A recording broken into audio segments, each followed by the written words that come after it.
What's this? Seriously, it's no wonder I couldn't help but exclaim. There, in front of me, were the words of a termination notice. I had been told not to contact during business trips, but this was something I couldn't ignore. I hurriedly called Jack. No answer. I called over and over. Simultaneously, I sent messages, but there was no response. It was past noon. Maybe he couldn't answer due to work, but I had to get in touch somehow. After persistently calling, he finally picked up. Hello, Jack. Don't you know not to contact me during work hours? Jack immediately started yelling. I'm sorry, but it's urgent. I've received a certified letter from the company. I told you not to contact me while I'm on a business trip. Jack was not willing to listen. What if your actions ruin the contract? It seemed impossible to get him to listen. All right. I decided to keep silent about the termination notice, as a result of not contacting at all. My name is Sarah Johnson, 30 years old. I work from home as an industrial designer. Simply put, as an industrial designer, I design the shapes of products. I used to be an employee of a major company working from home, but now I've become independent and freelance.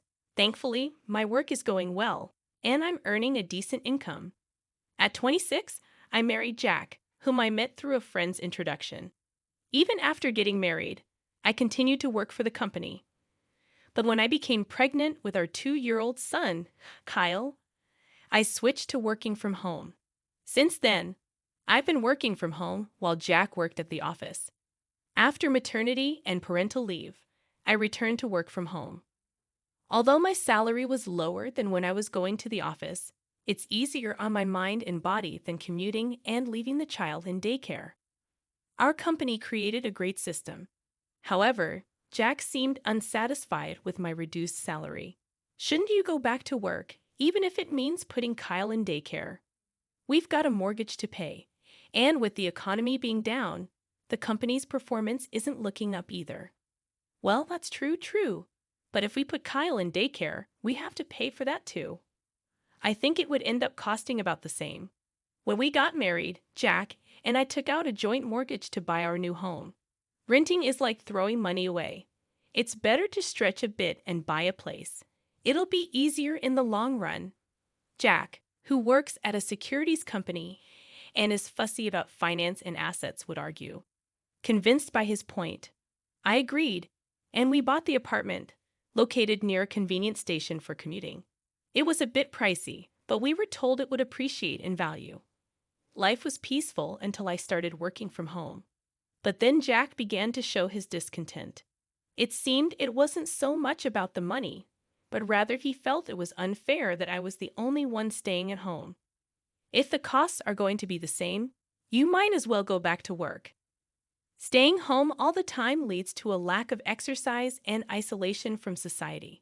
Sure, there's some truth to that, but with my first childbirth and now child care, it's easier on my body to stay home. Getting help is difficult, as both Jack and I are from out of town, and our families live far away. We can't easily rely on either side for assistance.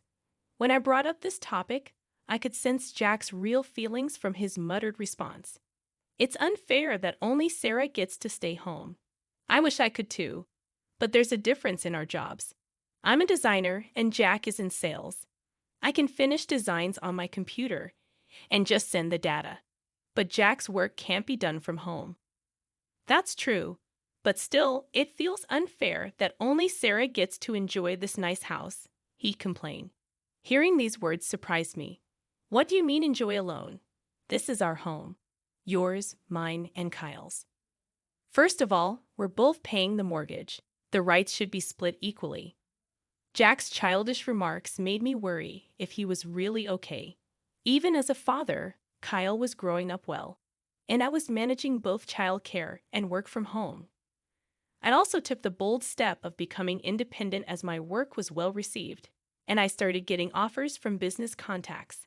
However, around that time, Jack began coming home late and working more on weekends. It's a tough economy. I've got to work harder, or my sales allowance will keep shrinking, he'd say with a sarcastic sigh. Lucky are those who can work comfortably at home. No need to endure crowded trains to commute, huh? Must be nice, he'd say, implying I was lounging at home while he worked hard. But that's not the case. I'm taking care of the child and household chores while working from home. I'd often have to go out for work and other necessities. I'm certainly not just lounging around at home. Fed up, I once confronted him. Look, I'm not just playing around. Why can't you understand that? I'm paying my share of the mortgage too. Oh, is that so? Jack interrupted, his face turning red with anger. I must be such a failure, huh? Can't even get a mortgage on my own with my meager salary. I never said anything like that. Unlike the talented designer that you are, I have to desperately plead with unpleasant clients every day just to get paid. It always felt like that. No matter what I said, Jack would only take things negatively. I got so tired and eventually stopped talking to him altogether. It seemed pointless to say anything, and gradually, I started to wonder if there was any point in living together. But Jack was Kyle's father. The thought of taking away his father seemed selfish, and that held me back. Maybe because I stopped talking, Jack started behaving even more selfishly and eventually almost stopped contributing financially. It was supposed to be a joint mortgage, but now it looks like I'm paying it all by myself. It's tough, but with my current income as a designer, I can manage the mortgage and living expenses on my own. Jack probably knows this, and that's why he's behaving like that. I think if we were at risk of losing the house because we couldn't pay the mortgage, he'd contribute something. Jack is that kind of calculative person. And around that time, I started to have a suspicion. Maybe Jack had another woman and was spending his money on her. If that's the case, I have no choice but to take a drastic step. Of course, I'd make sure he pays what he owes. I wanted to find proof, but I didn't know how. The most reliable way would be to hire a detective agency, but that's expensive. If I knew the dates, times, or places to look, it would be easier. But with just a vague suspicion, I had no idea how much it would cost. Right now, I'm managing, but if Jack and I were to separate, there'd be future uncertainties. I prefer to save as much money as possible. Then one day, while I was feeling uneasy, a certified mail from the company arrived. Jack was on a business trip and had been gone for 2 nights and 3 days. Why would they send something like this on a day he's away? I was even more perplexed but curious. So I decided to open it, telling myself that if it was urgent, I needed to contact him immediately. I opened the envelope. What the heck is this? I couldn't help but exclaim. It was a termination notice. I was told not to contact Jack during business trips, but I couldn't just ignore this. I tried calling him, no answer. I called again and again. I sent messages too, but got no response. It was past noon. Maybe he couldn't answer because of work, but I had to get through to him. When I kept calling persistently, he finally answered. Hello, Jack. I told you not to contact me when I'm working. Jack yelled as soon as he answered. I'm sorry, but it's urgent. You see, there's this certified mail from the company. Don't contact me when I'm on a business trip. Jack wouldn't listen at all. What if you ruin a contract because of this? As he said that, I heard someone's voice in the background. Could it be? I quickly pressed the record button. Listen, I'll say it again. Don't contact me. Got it? He wouldn't listen, no matter how important it was. Okay. I decided to keep quiet about the termination notice. I ended the call. Jack was the one who didn't listen, even though it was important, and I realized that even if Jack lost his job, it wouldn't affect me much. I'm a designer with a technical skill set steadily building my career. When I started working from home, I was an employee.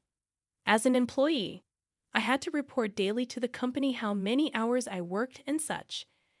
I needed to inform them even when I took a day off. But now, I'm independent, handling work not just from my former company, but also from other clients. I'm completely freelance.